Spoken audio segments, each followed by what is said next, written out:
Monsieur Asalfo, c'est maintenant que j'ai compris, tu veux saboter la culture congolaise au profit de votre culture, de votre musique si vous voulez. Vous avez réussi le premier coup en tuant Papa Wemba Lekuru sur le podium. Et le deuxième coup, c'est de saboter la carrière de Koffi Olomide, un des plus grands artistes ici en Afrique, et c'est lui qui fait la fierté de notre musique. Mais si vous avez dit mon képe, vous avez dit que bateau ça sans l'époque, ça va vieux oh lelo reçoit na épété parce que ce sont des babawera, babjibé, babafere, tant sur on bazara sans pourquoi. Mais ba leki ba lelo au moins nenga ya tam sur yom to lexe émission dans liboso. Banda bote pas les gars TV liboso. Yom to ça au salon. Mais ce que ba yebi ba komi ba leader. Na ba orchestre on ba disque na ba album na bango. So ba ni wa matela ba ya oyo ba lexe ba TV liboso ba ya ba sala ba promotion liboso. Tam so o yambere émission foutre na ti. Ba toute génération na biso pe li suso na tout na boulot. Ouais. Bango tout ba ki maele. En tout cas ba ki maele. Siko yoka otala pinda boye. Okota wapi. Vous comprenez? Et là on est au sala oyo et vous allez attendre sur l'équipe à Jakinda. Et là on est pourquoi on a plutôt Abdallah.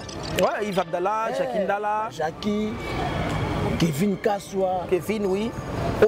Mais apparemment on a photo de Maël Mingité Zaïka Kevin hein. On a vu sur la presse. Et ça les journalistes sont la classe saka. Sur la bête pena bonga classe en ngati. Nga ya ga ki moto de ba fi balaka. Mais to c'est les formes des à moi na moi taille. Voilà, ouais, c'est ça. Sikoyo déjà yo kutu rien à discuter ba Isaac Maï boza mo bela wulika me pena mona okende muke. Ah ça peut fort en compte déjà là tout. On a fait l'émission na radio na TKM à l'époque. Si on entend bon nango, bah enregistrer on a cassette. So y pas tamosi. Chiranga on a track. Bah non yo go sigo. Yo vous comprendre les aïe bongo. Y a qui TV carrière, y a qui TV ya ça. Bah msuba comme lo hein. Y a aux aïe na réseau to longwe 22h. Mais bah traiter orgueil, mais to longwe 22h. Pense c'est la personne bongo. Oso mona donc toujours qu'il n'est pas bien côté. Mais il y a ce qu'on appelle frais de diffusion. On fout une droit de diffusion au papa. Tu fais au bon oyo et faut ta taxe à l'État. Bah tu fais ta taxe à l'État. Télévision a un caractère commercial. Oui. Et puis le festival au papa Makufaka. Oui bien là madame Nangalo Bagi. Bagi ba bo mai. Ba ye wana baba no premier son wana pomba ki na hôpital. Pourquoi Makufa il a été saboté, négligé sur le podium. Si ba le wana mutu wana ebembe bakina na ebembe ti lelo Congo et le vélo au Moroté. Congo tire pas la nengo. Les cas n'ont pas de porter plainte. C'était pas le cas. Il va péter. Donc on va pouvoir na podium nengo. Mais est-ce que maman mère Amazon? Tu comprends? Bana papa va refonder ça. Il faut que les gens m'embauchent quand ils terminent. Je prends d'abord l'artiste. L'artiste a manqué du respect dans le concert en haut. Ce qui est là qui prend la productivité. Mais Moutakala n'est pas là-bas. Mobutu. Tu as répondu à toi, Mobutu. Mobutu. Alors, ça, les choses comme on s'en va, Mobutu. La recette d'un artiste, à l'entourage, à la peine à comportement. Dans les 2 dernières années, moi, je suis dans ma casse et je dansé sa Fabrigas. Il y a Merveille Yamado. Je suis dit que Yamado n'est pas un danger. Mais nous, on va passer. Moi, je suis passer un trophée. Oh, mais on est présent dans la barre de Gissensu. Dans la monnaie, on a trophée sur la crédibilité. Il y a un album et Simbi. L'album est Simbi. Ce qu'on a aussi, c'est les animes. Mais ceux qui disent que mon colomo a fallu. Ils ont eu concurrence, enfin, et Richard a gagné.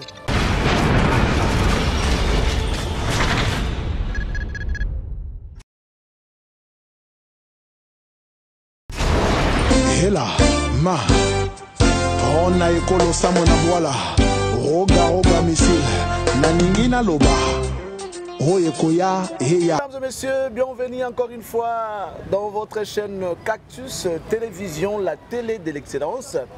Pour une énième fois, on a encore reçu notre frère, ami, Jérémy Yoka, la voix de Kinshasa. Ah, Moutambi Moutouati. Ah, Moutambi Moutouati, Zoué, tout est quota. Donc ils ont des boulot qui na boulot. Solo na biso. En fait en réalité on s'appelle mission ti. Et appelle mission. Poto solo na biso, sikoyo kambala yo cha caméra. Ya te caméra. Bon to solo na biso ka. Alors ndeni mon cher.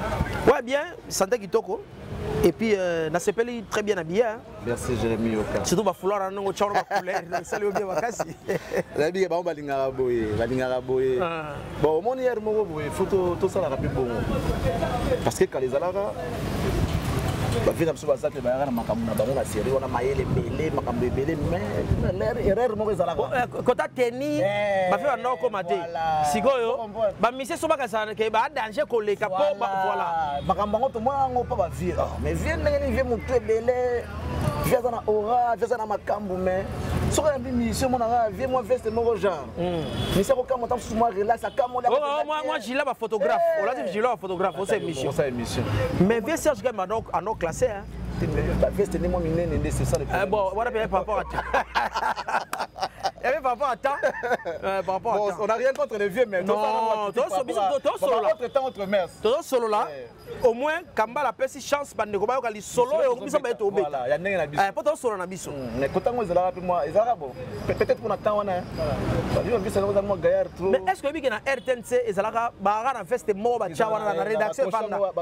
Yo ya na chemise do munene, veste na cravate ça déjà la rédaction. Bon tala siko na cravate ngo. Mais bon, et ça l'a peut bien tout comment les lobos hein. Oui, ça l'a bien. Mon ngai déjà na CPLaka. Comment on a que na maçon na biso presse. Et ça ba journaliste ba classe saka. So ba beti pena nga classe na ngati. Nga ya ka ki mutu nde ba fie ba laka. Mais to c'est les formes des à moi na moi taille. Voilà, c'est ça. Sikoyo déjà yo kutu rien à discuter ba Isaac Maï boza mo bele wilika me pena mona okende muke ça peut fort encore déjà là et tout abunda il va encore muke donc yo kende bien abunda nano Willy bunda nano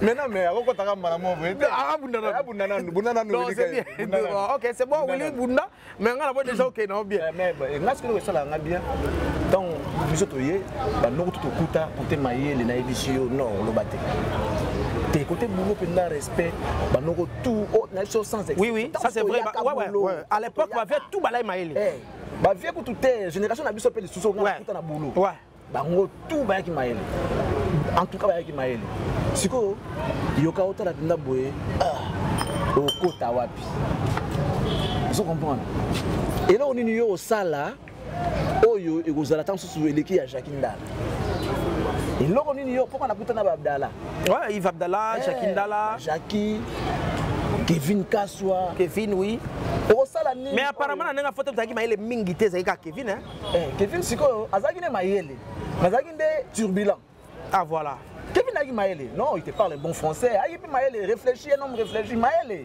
Agi Maëlle.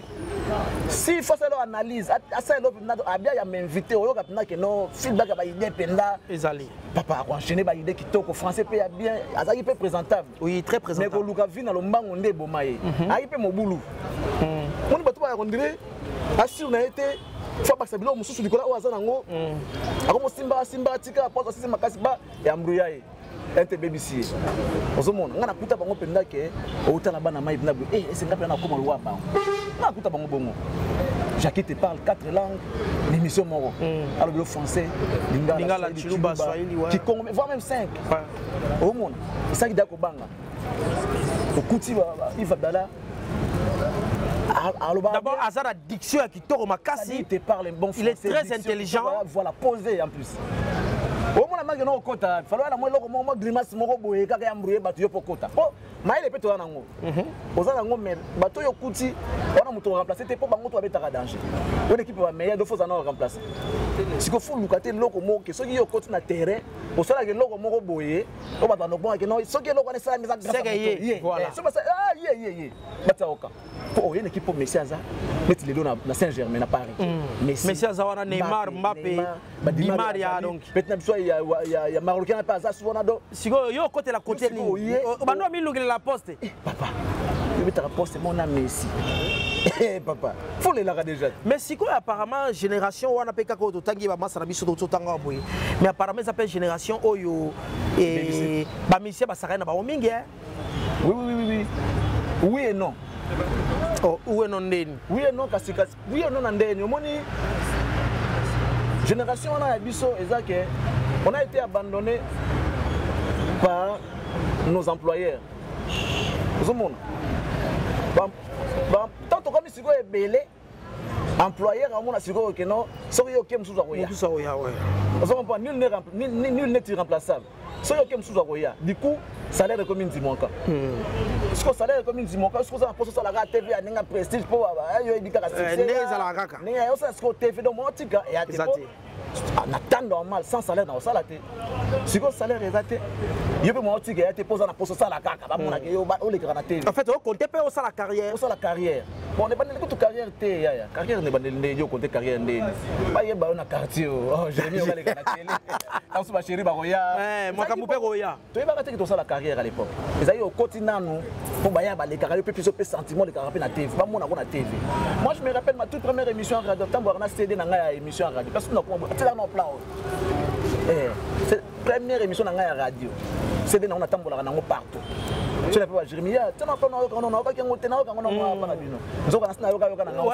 ouais, c'est vrai, parce que on a cassette dans Mogo. On a salle émission dans la radio na TKM à l'époque. Si on entend mon ango, enregistrer dans la cassette. Soyez pas à moi aussi. T'as si. Track.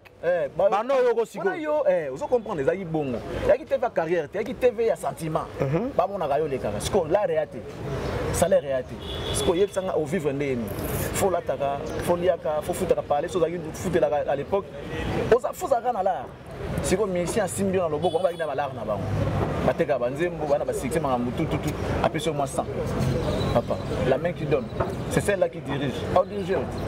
Parce que maintenant on va mettre un agent, on va plonger dans la carte bien wana ke. Oh, les lots tam so sur na poste, aux la poste te ya 100 na ye pose la yo. Voilà. Or si qu'on va être moral et qui trop, si on zoa déjà trop. Tu sais comment niveau comment on zoa yo moko boy, au côté déjà trop ya bateau. Mais si qu'on se zongi moi mokepe. Oui, bien que bateau ba non pesa ba 100 à l'époque. Bah ça va vieux oh les lots reçoit na épété parce que ce sont des babawera, ba jibé, ba faire ba ne ba tam so ngba zara ba 100 pourquoi. Mais ba leki ba les lots oh au moins nenga ya tam so yom to l'excès émission dans liboso. Banda bo to pas les gars TV liboso. Yom to ça au salon. Mais ce que ba yepe ba comme ba leader. Na ba orchestre ba disque na ba album na bango. So bani wa matela ba ya oyo ba l'excès ba TV liboso ba ya ba sel ba promotion liboso. Tam so o yambere émission foutre na ticket. Kasi oyi pour année. Et ça kaka enchaînement makamboude. Tant on a une leader té. Après moi Jérémie n'a pas leader na yet. Aïe leader n'a pas maltraité yo. Aïe ba faiblesse na yo. Est-ce que vous comprenez? Vous avez aussi un père na biso. Na mona ndia fanta kuna payote, ya mona bina payote, nga na omona. Si père daye nga pe na koli. Na komo sala. Na kompe na la père daye ki na ngo. Non, osela na payote. Mais oui, osela kana. Non, yo vina yo comme le roi payote kaka. Siko ya mona ga yo, tango zo chez père na bango. A omona yo kana même position tango ya comme pe na kozwa. Donc du coup on dirait continuité kaka nezo sala na makambo. Or en réalité, surtout za ki exprimer makambo les alakati. Frère, surtout za ki roi yo. Nga non, je peux pas bango pe. Si tu arrêtes à moi 10 penda 10 ya pamba. 10. Il y a esprit ndengona. Ne ma rambo ça mati. Mais toi minoritaire. Tout ça minoritaire mais siko et ben non ça neni parce que le font le bango ba mise belé na bi respecté. Ba banga ka Zakari. Oui. Ba banga ba bi que Zak le soir siko ni les salaires que ba banga ba Zakari. Baba nga bisoté. Zakari ba étant sous 3 à l'époque de la génération na bango, tant sous 3. Tant sous 3, tant sous PD. Ouais, il y a Makasi, bon tant sous D. Il y en a Serge par exemple. Ouais. Ba il a tant sous D. Siko so boy Zakari forcément que pas Serge. Mais donc chaque dimanche pas Serge raté. Aujourd'hui c'est conséquent la Zakari pour on les capé pas Zakari. Donc tant boy Zakari c'est pas ko boy ayo. Bo beba ni pe suka nango bo Lucas c'est fait pour nini azaka na besoin na yo. TV également. Vous comprenez aux EDRT à l'époque. Si tu as un RTNC, on a changé. TV à l'époque, quand on a antenne Egoya, et ça fait qu'à mouquer. On a comment 5 TV, mais lelo sikoyo plus mupiku ya TNT na ba internet siko bakisa lisusu tokomi ata ba 1 million de chroniqueurs. Oui. Siko mona ke taba Charlie. Soka boy no ke pas Mboma no ke pas Nati de Koé no ke pas Isaac Maï no ke pas Willy Kayembe no ke ne pas nani atanyola ta 100 yo Charlie no koza na liste on a dit. Abangote. Abangote. Kasi nene mona pe so biso pe foto lo ba boy. Sona yami musicien XT. No yamba Robinho, no yamba Kingandi, no yamba Kingandi donc ko na bien. Musicien nini a full émission na yo. Ati. Et là full émission ya qualité pour ça zo sala. Autant là déjà Charlie Prince alors babou, ces garçons parlent bien. Batou bazo ya style a posé la question na yo. Et ça style nanga te, et ça style batou mususu te, et ça yo. Style nanga et ça batou tout te. Mais ni ngo sikoyo nga na lukana nu na zo bate est-ce que problème ça ya l'homme congolais? Toi ça so que la likamona na secteur tout. Au monde que bat bandi ma souffrance. On a comment on dirait presque souffrir. Donc il y a activité il y a homme politique moko. Presse à l'honneur. Tu sais vraiment l'honneur. La caméra, nini elle quand est à Kevanda, tout va dans la grande salle. La presse batika libanda. Batika libanda. Il y a un solana batune bazolia. Si attends, on va vous libérer après. Oui, puis que ce qu'on pense c'est Libanda de 17h au 19h. Bon, c'est pas libéré bino. Bah on limbisanga. Ah, c'est ça. Naya qui pena. Oh, attendez. Non, on n'attend pas papa s'il vous plaît. Comment vous pouvez organiser votre événement pour louer salle? Bosomi biloko bosomi masanga. Bobengi si presse. Budget nango ça côté ni. Libérez la presse. Et puis, il y a un quand c'est fini. Mais yo vandi si presse abino bolia abo melaka. Tu penses que c'est au bolia de bolia wana? Monsieur, je ne diffuse pas et je touche pas ton argent. Voilà. C'est ça. C'est ça un homme. Mais bah traitant un frère orgueil, presse so bazaki ora yerma mimona. Ben justement comme surtout là dans la vie et ça pour un ajustement modèle voilà. Respect à Bomoto nanga ezali. Papa déjà dans la vie on ne peut pas attendre quelqu'un pendant 1 heure du temps. Non, oui. C'est comme ça m'embossa dans la vie noté. C'est ça. Comment on a pendant 1 heure du temps? Je t'attends 30 minutes maximum 30 minutes si c'est dépassé na kei. Bon, prochainement, na mon oza trop occupé. C'est ça. Na revendre 1 heure na m'embossa dans la vie nanga te. Ouais, ça revend di boy. Revend di boy. Par exemple, la mission va être au Koutani de Okutana, toi sur la biso. Oui. Mais, trop vite sur la biso, Kambala a bien la caméra, mais appelle-moi au code ça, ok, il faut qu'elle quelque part. Tout ceci, c'est un long oui. Mais si par exemple, Master Moro, net petit la biso, Moukantombolo. Abifé, et Nana Likamo, Babsanga Ebisayo. Si on a c'est la Fiazana Ebisayo.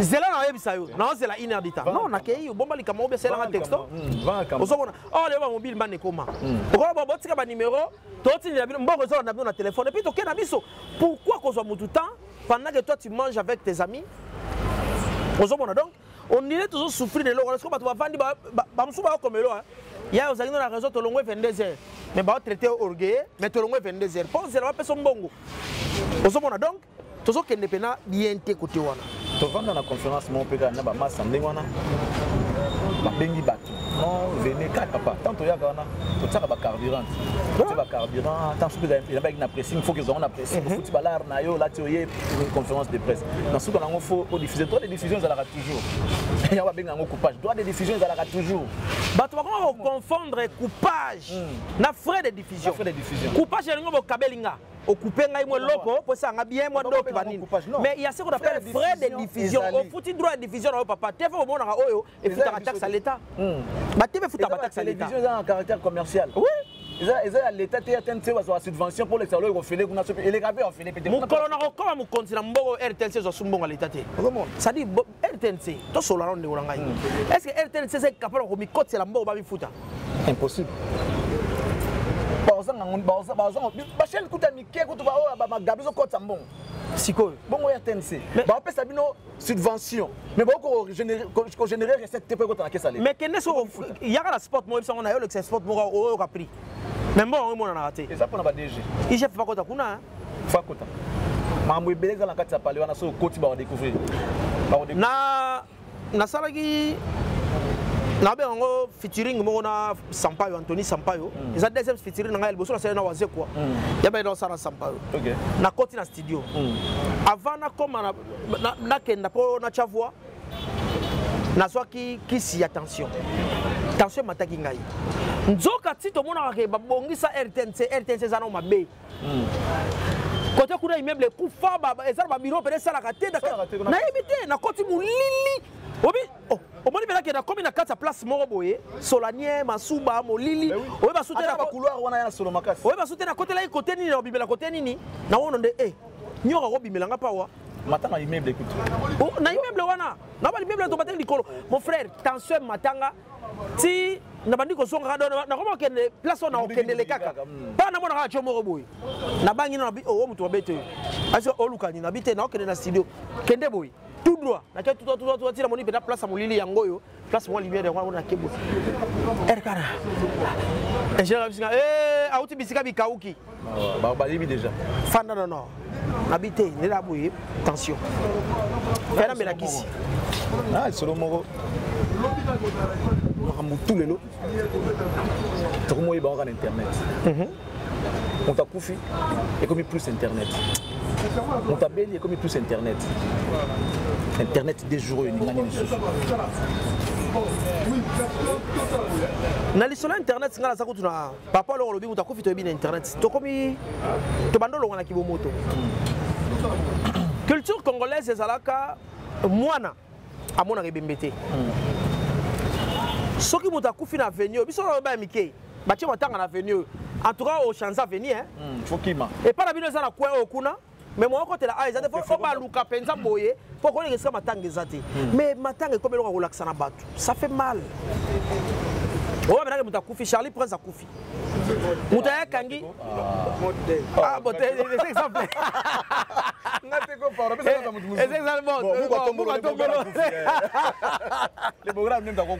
bon ça va les bogards na préserver les gidanga bon ata Jordan Kambala mwana maki kabange babenga ba kabange akufi kasi kabanga dai kabange te bana maki te na kisasa to benga bongo te non na kisasa to benga bana maki ba kabange parce que grand porte tanga lobaka ke bokumbi maki nesko apesa bana maki valeur que nous ça cop non appé pour son até ko bunda tende ba benga ba kabange na contexte wana te contexte eza ngo contexte mo pire ma mabete siko kabanga dai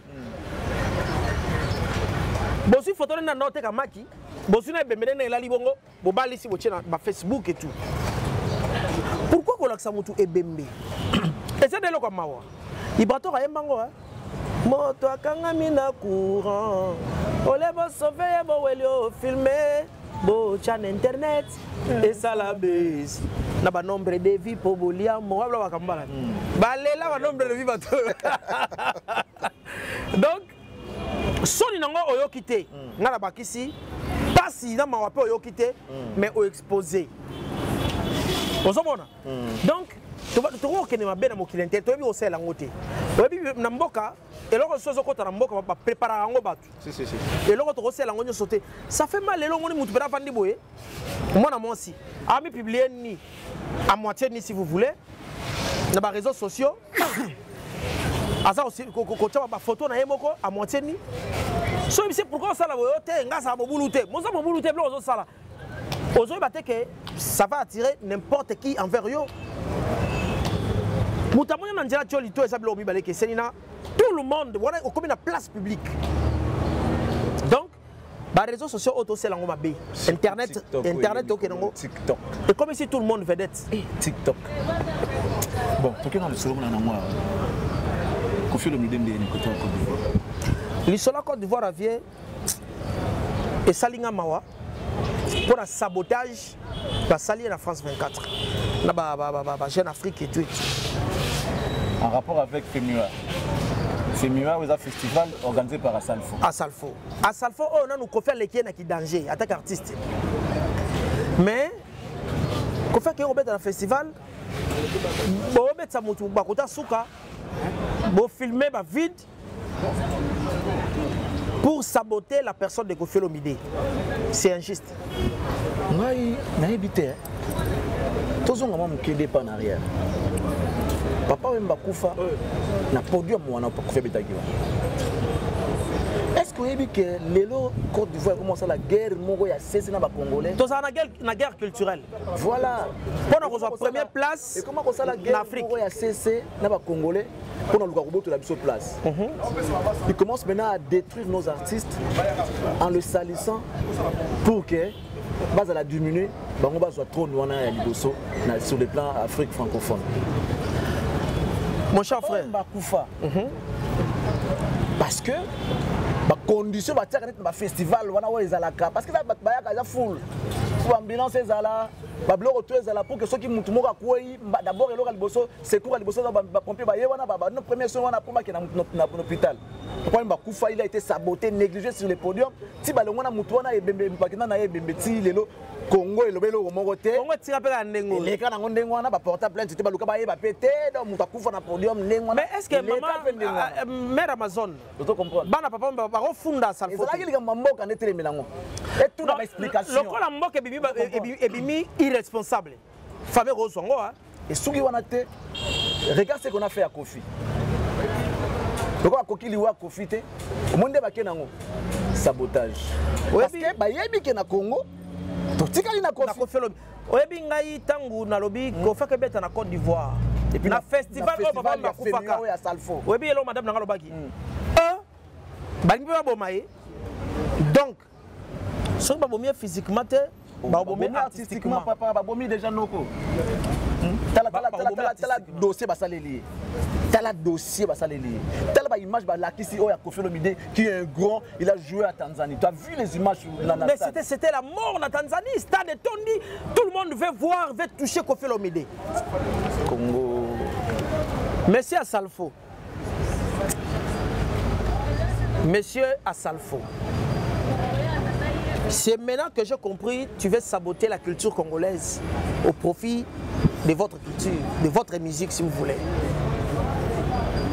Vous avez reçu le premier coup en tuant Papa Wemba Lekuru sur le podium.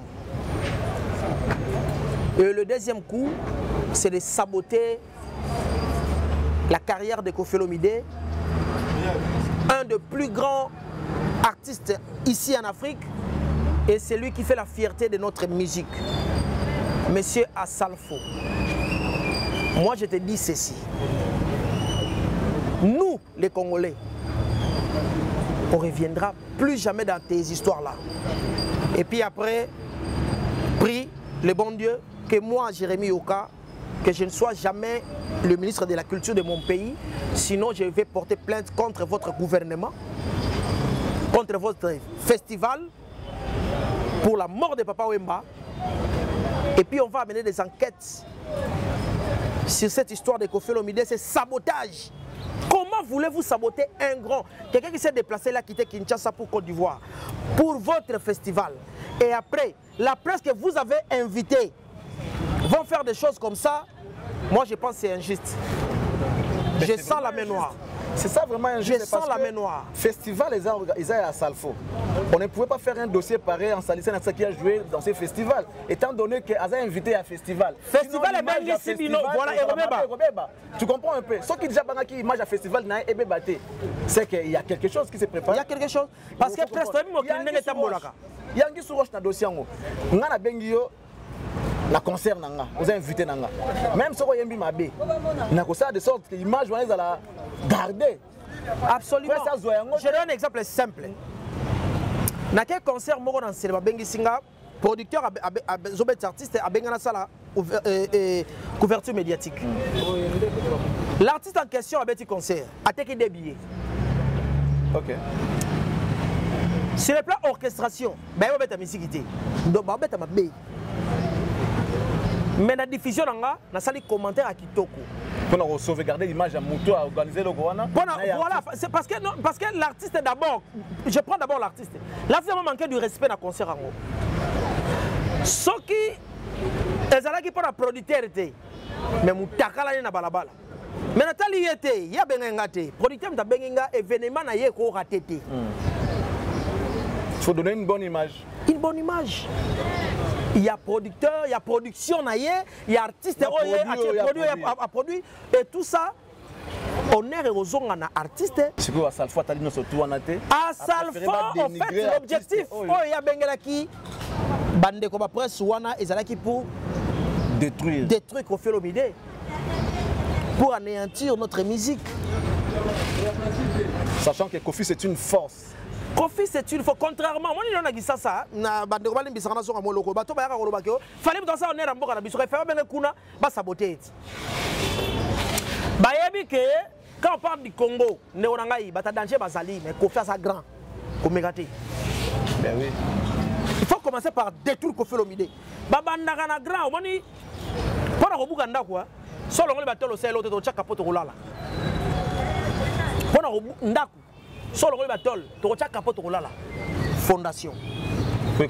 Ba ken fondation. Donc ça fait mal. Quel message à Koffi Olomide qui est victime de vilipendage? Message na Koffi Olomide c'est que d'abord sois fort et tu as toujours été fort. Mais conseil peut dire mi Kotavier. Baebaka moi s'il y a danger na considération mbali na zopesa yi. Na makela batanzela te. Tu insinues quoi? Tu insinues quoi par là? C'est-à-dire que artiste baebaka ki danger na ye na bonne relation na valeur oyo presse mboka na zopesa yi. Les libanda te. Généralement, mais c'est Koffi Olomide un artiste na biso, batika na ko pesa beaucoup plus ma valeur na presse libanda que ya biso moko. C'est vrai. Na Kisasa tout ça na anti valeur na presse. Baza ba Ken Piana, ba Pacho Refi, ce sont des anti valeurs. Oui, bazali. Mais après ce sont des jeunes frères net Ken Piana ça. Jérémy Okayo. Il y aura le lobby. Est-ce que je sais bon? Bah ça de la c'est que je sais le banding on a mais on a appelé ça un conseil. Mais en parlant de la jeunesse en Boga on a appelé ça un valeur mais ceux qui disent que ça un peu valeur tout à l'heure en parlant de Koffi Olomide vous avez vu les propos de notre concert à l'égard de cet artiste. Na sepela na le collé pour senga balongo l'émission on a. C'est-à-dire il a compris que bon peut-être à ça mon tout à Robert moi libanda ngalo nati le collé c'est un de meilleurs parce que nga dimanche à la sous émission honnêtement natala ka nati dimanche son raté digital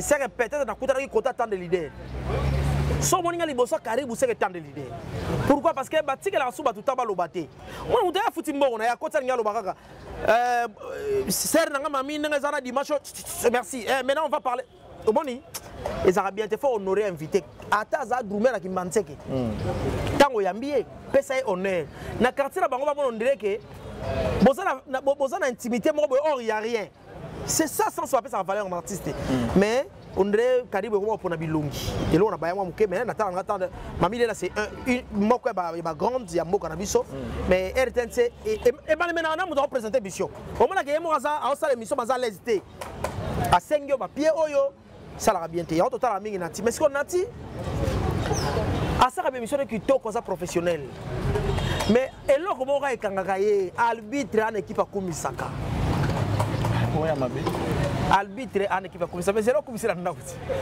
pendant les matchs na match te sinon to pesa baninga rouge au fele ba penalty au fele neto mona so nati soka to komena kwa fali faiblesse nebima mais ya ça la on a te kia sala kuna te Mexico yo azane arbitre Kumisaka na esko équipe wana.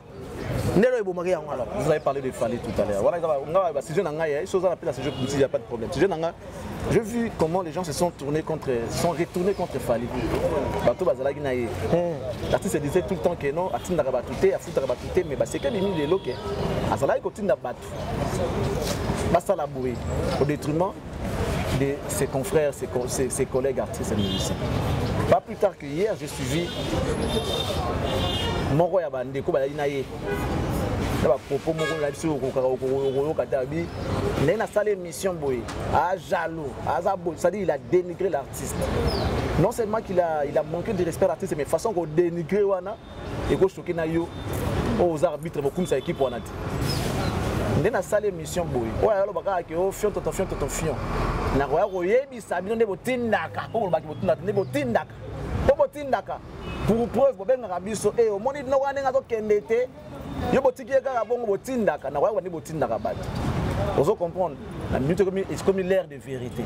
Donc ça signifie que avant il y a eu l'ère des mensonges. Vous comprenez? Parce que on dit maintenant c'est l'ère de la vérité. Tout le monde a dans la classe. Ma bête tout lobby voilà que. Si on dit vérité so on a retard n'est ce perdre en puissance. Non, parce que c'est la vérité. Mais parce que on va pèser au foot pour nous. Et l'ingénieur va que aux appels d'être na yo moté. OK. Aux honnêtes na yo moté, aux crédibles souté. Ah mais Moussa na yo a pas Zakari. Yo a pas Zakari. Je faisais mon travail. Zakari so a on Serge Kaimete entre nous soit dit mon cher ami. So on Serge Kaimete, ba mon pas Serge Kaimete au sale. Patron on Serge Kaimete. Et puis il va commenter sur au sale pe boya ba moi que la pe que nous on a vité bon nyati et puis dans journal. Tout le monde. Té, oyebi place on est à nuance. Nuance c'est ça. Oyebi na vie ezablo so salango comme erreur. Et il faut ezalaka moko. Dima perera muninga. Té mais ko ba 30 té comme il faut. Mais non bien. Il va foutre au ponango. Papa en termes de compétences, ils n'ont rien. Ou il bon que ba na compétence té. Yango nazo ya sikoyo lo no ba artiste bo pesa valeur na ba journaliste. Manika ko ba journaliste ndeni. Moi je sais ndeni. Sikoyo on m'a fallu préférer Charlie Pesa té micro té, mais pas maniquer. Vous comprenez? Et mon ben na Orambo a préféré Bisso, tu as préféré ba personne. Mais il y a on a batté et ça fait mal. Ba non surtout comme toi ben ba journaliste. Toi ben ba chroniqueur pena. Hein? Moi ça me sonne mingi yo a Congo. Joey. Donc que peut pas Joey Kalonjo kete. Boke pas Ken Piana. Bande oranga ito za gentiko. Yebara ke tango ozali ko nourrir moi. Il y aura un bon matin. A reçu l'homme ou pas valeur.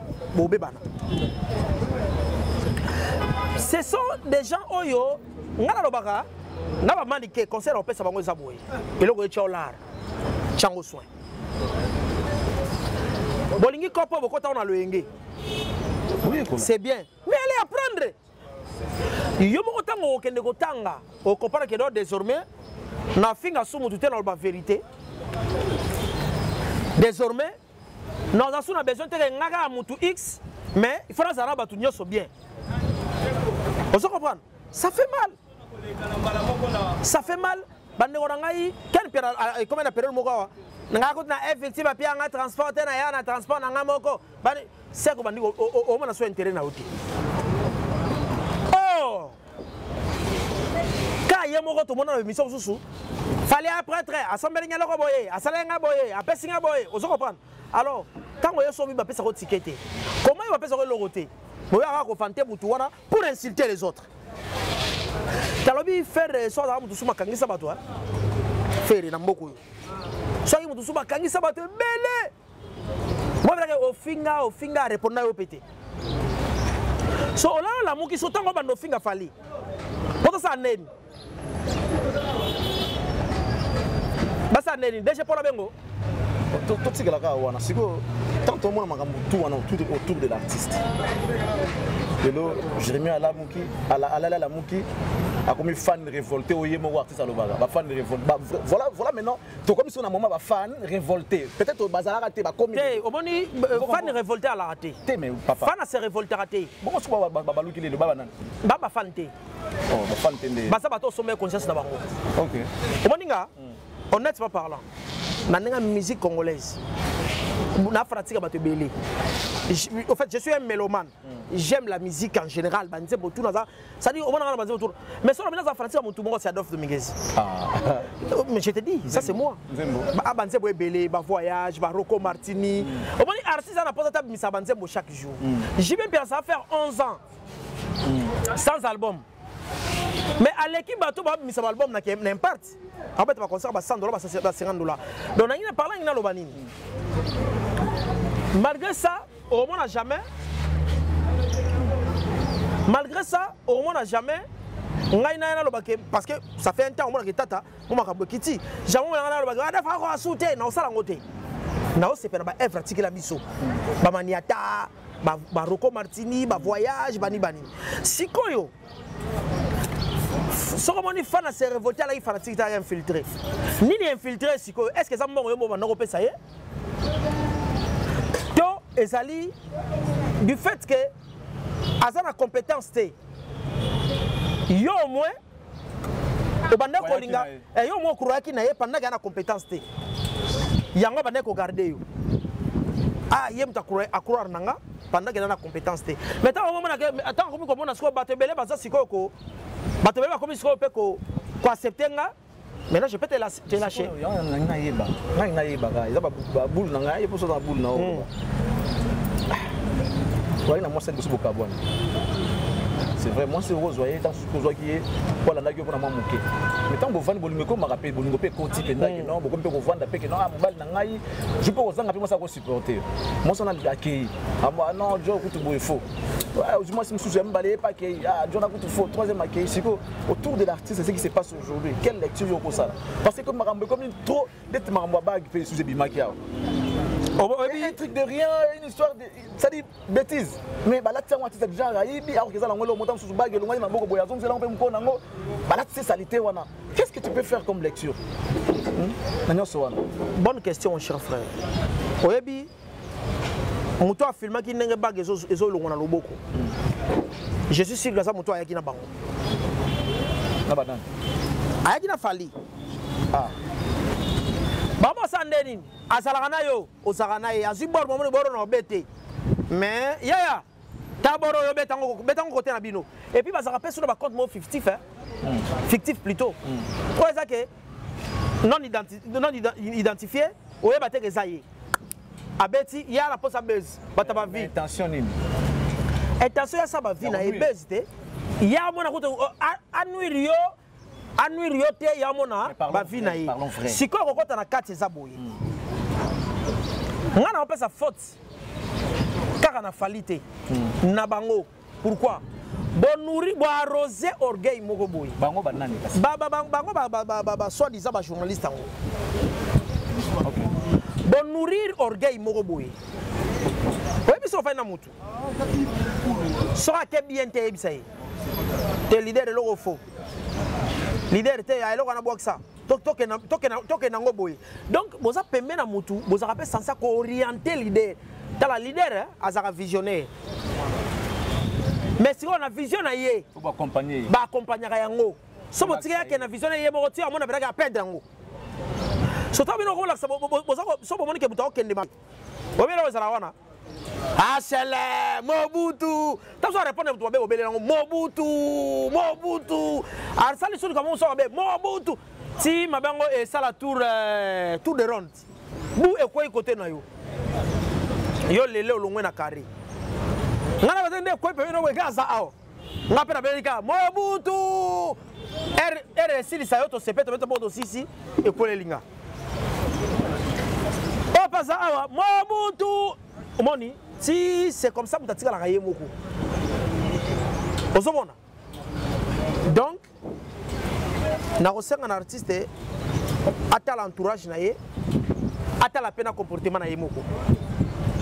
C'est pas trop tard aujourd'hui, à niveau de comédie. À la lire où vont les choses, nous avons un artiste a encore sa place. Nakatia Batuning, Batunaye, Nakatia Batuliba Meloman, il a même perdu cette crédibilité. Aujourd'hui, tout le monde se permet de dire le mal de l'artiste sans se gêner. Tout le monde s'est rébellé contre l'artiste, s'est retourné contre l'artiste. C'est-à-dire, il n'y a aucun respect maintenant pour l'artiste. Et puis, tu as un respect au fêlé. Il faut que c'est un ascenseur au fêlé. On comprend? C'est-à-dire quoi? Ça va relation. Et ça, au Taliboy, Manika Okumiso. La cité a comme on prend des arts. Manika Okumiso. Ah, alors bien, et bien, on a sauté de au Bengi Yaye. Beaucoup de choses à censé on a fait aux ongles, c'est l'angle. Mais attention, on m'a dit que Abungelae, Abungeli sous. On m'a dit que Abungelae, Abungeli sous. Mais en entendant, c'est la faux.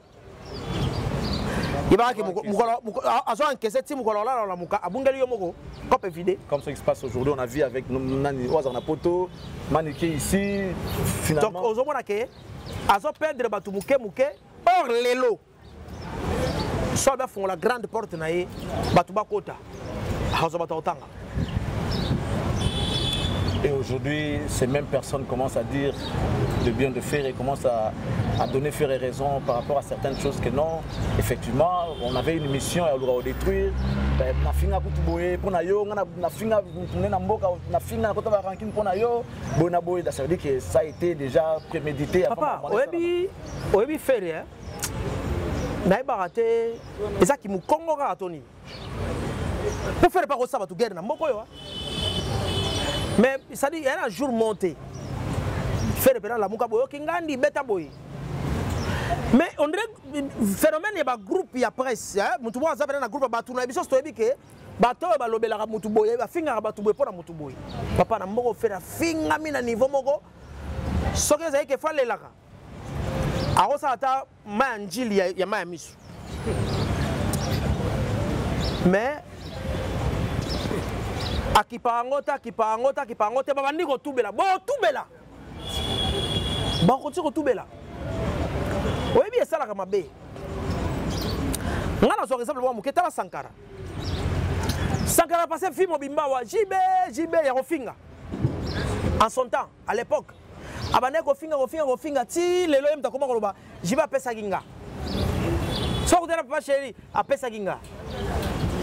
Oh, surtout le qui va émission kala Sankara wande ko finga jibe to bando bali sara wazo kumise lelo yema roza atalango boye so elo bon faut tali sa mutu miso bana barba vandi awa bota on papa na sala ba sangisi bo atel boti akota tabane longi ta ko sa crise avec sa kufi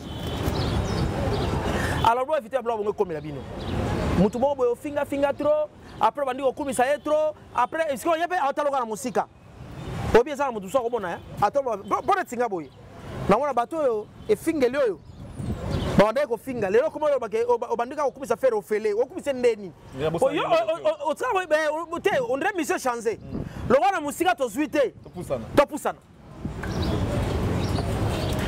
est-ce ça bongote bon so wando kumisa potanga mona ke boko ko finga koto yo bokumisa koto boko pusana pembeni boko ezwango pembeni ozomona. Faisons des émissions, faisons nos histoires bien, analysons, critiquons. Et nous, il faut critiquer artiste. Parce que critique est au moulak. Et l'artiste a boudé. Elle a côté dans la toilette, elle a un lieu sain. Elle a un lieu sain. Elle a un lieu sain. Elle a un dégagement sur shot.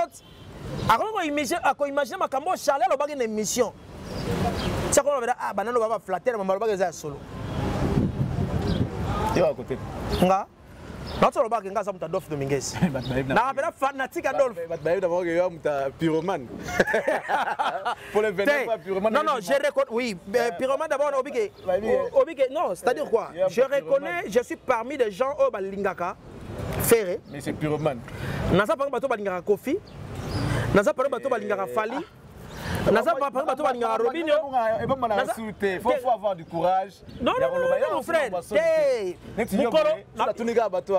Les beaux gars. Ah, mutakote ni ganga kata la musika. Te. Yoka, non. Ngai naza mutabatutu. Naza yelo bina concert amanda chante. Te. Concert ya problème. Oyo soka tu na manda. Ayi soka no Jérémie yoga mutu nanga. Nasa efforts za mutabatu nyonso. Mais so ba singa ngai na ningane bato sa musa bien. Surtout les chanteurs, le grand chanteur que j'aime. Nga so na concert à faire. C'est-à-dire que nako consommer babilengo na koyo kana mdasa na tellement non yalo bani na ko sala provision bilenga 10 ans parce que c'est une voix mais ngana tuni bozora ta okuta na faire bosola na été l'album il y a Dynastie et Zobima il y a quelques chansons qui étaient déjà piratées c'est Bima déjà comme Zembolita Chamalao Nandimi nakufa ah c'est là Nzembo wana Nzembo faire tiki Nzembo wana ola bimisango Bima a préféré bimisa pyromane bosola bomeko tuna te boye pourquoi bimisa pyromane pas ça s'attendre Nzembo na Bima nango pas parce ba yonki yango déjà siko obi tango lobi boye oboninga honnêtement parlant naza presque ba numéro ba mission nyonso mais apparemment na courage obenga batuté. Et puis, au moment où le dernier concert à Jésus de Niès Nazalaki, c'est le 24 avril, je crois, dans Chetemba. Au moment Donc na muto na landa batute na yebinde osaba analyse danga na sala peut-être na comme neti semba sikoyo nde to bande uzuta lo bini kama mutu so mona nde ifraza pembene pa kabelanga te nga sala ngo pona bongo te ngai je soutiens la culture congolaise, la musique congolaise.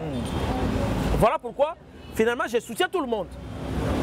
Ozomona sikoyo eloko lobby est très important. Bon to kana piromba de esi e koti batu mais nzembo yo promotion ngo basi ba sepeli na ngo balingi na bango ngo déjà ya pe ba vocal bien na kati nzembo esa nzembo yo eba nzembo yo ekozongiso na adoration na fane pene na yo ke na vivre sans bolingo lita oyebi système d'exploitation ya bolingo na la souci comme yo boma sans que zongi tezanya unya bachana banzembo ya l'église batandi bitoko na ba moment ya ba adoration bisengo ya biso mibale ata balobi baloba ayoleli yanga ina litae yepo ana fona yo bisengo ya biso mibale yepo ana fona yo danger da meka to meta robe nous le bobo erari na Veronica no na Veronica to meta to yamana yo na Isaac Mai Isaac ouais ba vocal ti vocal apetna biso nani di vocal de Gaulle na apetna biso nani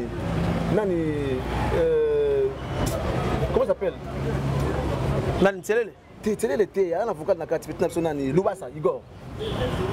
Et puis oyebi nga et là moi ce qu'on a moni déjà na disque oyo et que Ferrego l'avait parce qu'il est une génération de la musique. C'est-à-dire nga bimi sa génération mususu bano bazona ne ba oyembela. Nga bi gona fanatique garçon mo na Télélé. Télélé aimba bien. Ah mais nga so fanatique ya nani de Gaulle. De Gaulle ambiaka te. Mbiaka kombo matimo. Bona mbiaka te. Bolingo echangeanga ekomisanga malela gino sele olande noir. Bolingo na kofingo mabe. Olelisi alita chamala. Ozo sentir niveau bazo travailler. Ben oui.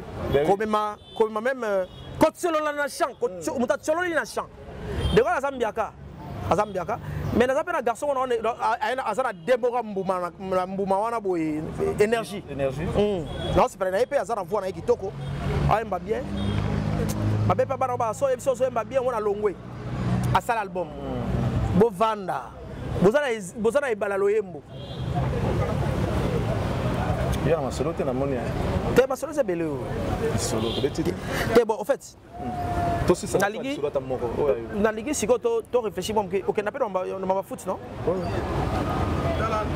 mais tu vas après c'est rangaït mais tu vas bien rangaït t'es comme na meilleur bité pour na buka na ngana ndo petro bah mais na bité ba matu so ki maka même en tout cas tout na bango tout jogo na binonga ndate na bino martir ngai ndate na bino bito ah t'es martir na salaka ouais ngai non jogo na bino ngai si on a ligi tu mets ta moi lisoro muke il y a renaissance pour qu'on a battu et c'est Willy Mandela non Willy Mandela battu président de Renaissance sikoyo battu pour la combat Mandela Eric Mandela et il y a famille mbongo tu battu pour na expertise non mais déjà pour ces apports c'est mon stratégique c'est pas non président faut y en a là faut on a moins fond au Royal dans une équipe pour faire avancer l'équipe et Liboso ngona c'est qu'il a prouvé déjà qu'il a quelque chose qui peut amener l'équipe Liboso ensuite nous m'am souyer na sima sans bon au bateau président il faut on a moins logo moko tiegbu yango pour na projet moko songolo pakala niveau parce que moi ba vie ba ebani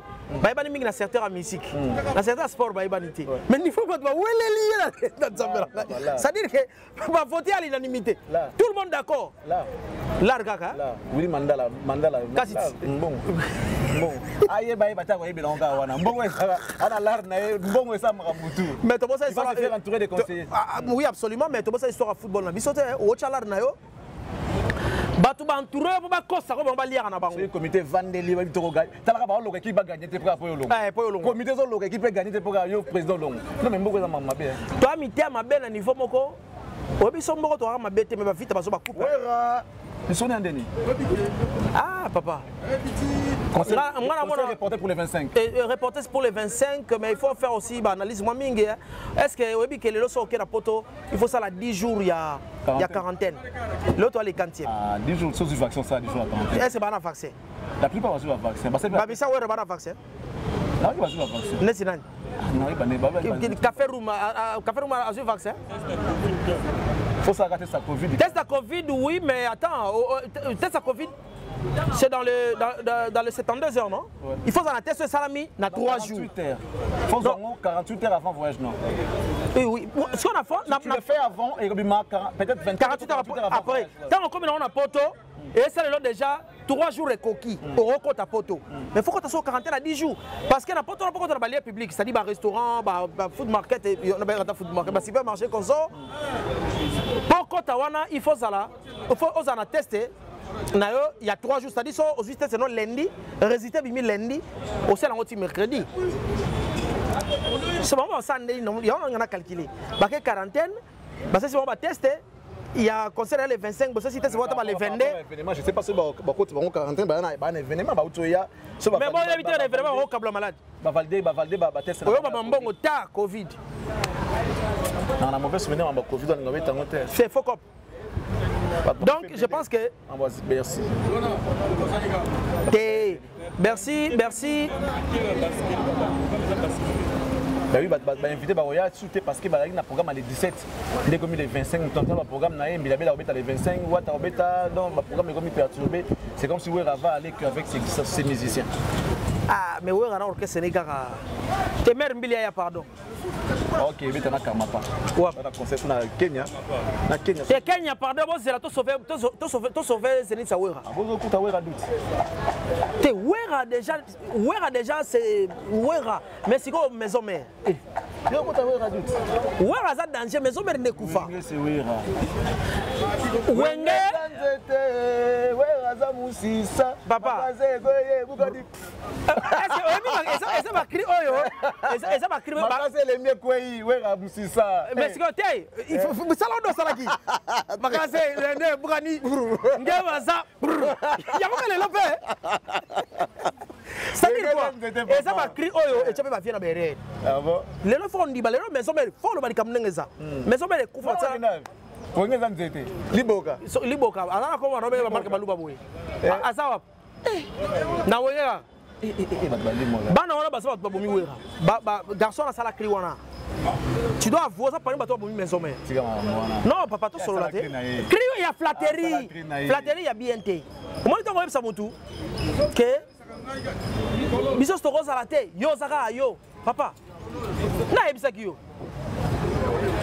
Est-ce que faire bête à guitare yemo ka bête drum à bête senta bête nini te a bête à guitare mais on sala ngo à la fois te bon siko ba bête la Charlie Solo na marque on bête la ba wonde hein Charlie Solo na marque o ngabi hein ba bête la ba wonde o bête ba wonde ni to ka bête la te bon en fait c'est ça campagne de stabilisation yo mon la personne wa lokola si comme la là ça a plusieurs fois studio hein na ibiti ezaneni donc est-ce que ibiti ke bureau na ngai ezalaka na studio ndiaki si na yebi donc nazo chance on ba studio ba te belé na tout dit studio na concerné za la passe pour obet ah voilà j'ai pas que se faire expliquer biso te mes concert za la pour la studio bandela o bandela bongi si plusieurs fois te kotana yango te bandela yango te biso yango te bongi siko bango ba mettre la bango na ba studio mais na ba concert bango ba do betang et puis yango pe oui bien en fait c'est quoi l'esprit c'est quoi l'esprit tu sens que ba œuvre bazo sala kuna eleki kilo mingi ya bandi mate eza ba ba mayelo eza kuna eza ba bindo basala nze boko mama mabe awa te mama mta ko papa mta komeli wana nze mbora te wana nze parce que mutasali œuvre za munene mais wana pour dire ce personne ne va perdre ba monde bon écriture babindo bavanda pembe na vieille écriture wana on dit maté voilà au comme sur place en haut ndamba vie na son ndamba vie na kati non même pas ndamba vie eza na sens que ndamba vie eza na sens que mayela vie na vanda ara vie na kopé mayele na ye wa wenge mama be tika konyo kolobote maya salumu Moni mwana menuisier, so moni. Voilà vient d'homme. Papa voilà vient d'homme. So moni mwana menuisier na mabaya ebele ko kamwate. Et comme il kosenga senga seba drogué. Nana kosatelanga. Ya werangama papa mundabe. Pardon, voilà vient d'homme fait tout. Non, il y a que ton di mape baninga.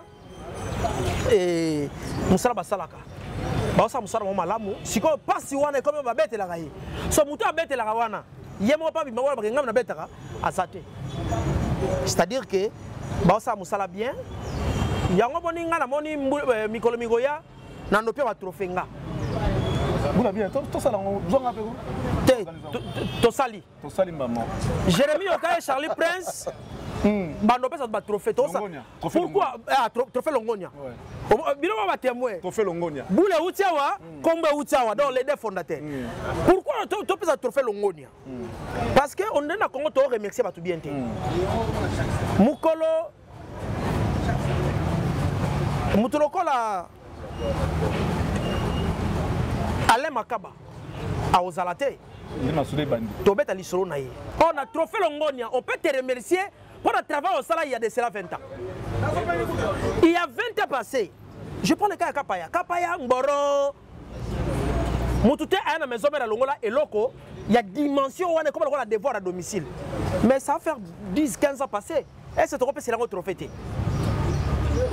L'immortel par exemple. Oui, près de l'immortel. Il faut immortaliser les hommes. Bado sa misala bazali. Ozomona. Bado sa misala kitoko bazali. Ngai bando sa ngapasi. Na kenda na baba kamado ba pesa tu ba trophée na za invité. Oyebi ke fallait pas pesa ngapé trophée na boya trophée na bima na kenda. Oyebi ani. Bona mona biso sto na kata mboko. Toyebi ke dans les 2 dernières années awa moi je suis venu makasi ezaki danser sa Fabregas aben yana merveille Yamado biso to bi ke Yamado ne azaki danger mais non on pesi moi je suis mo mwindu ba pesi trophée oh abina o te présent wanga la bana gisenso tona monika lo kan ngona trophée sur la crédibilité te o biso pesi mutu moko trophée batu nyoso baboyi yeba ke ba trophée to etikali et perdre sens trophée Longonia zoya tout ça va travailler pour améliorer yango pour conclure l'émission ngana moni neti bien yango lokoko comment appelle mission si ça va c'est ça mission bon bandero biso si biso na biso Charlie Prince cop évident yo bien on appelle que ne pas benga nga to kutani kaka prochainement peut-être pour l'émission mais pour to solo na biso kaka na rendu la fin le va mettre un millionnaire hein to ndeka pe na oya te unde to sala to kutana wana wata beta na SBI wata beta na SBI faire na ville oui que mikolo yo pe héritier nazo lele mabe to beta sur héritier lo to beta lo bien to beta sur héritier ka ye ka po album o simbi te album simbi so ngelo na o sepeleza nini ba bimisa ki disque mukolo moko na fali ezalaki concurrence enfin héritier a gagné nakei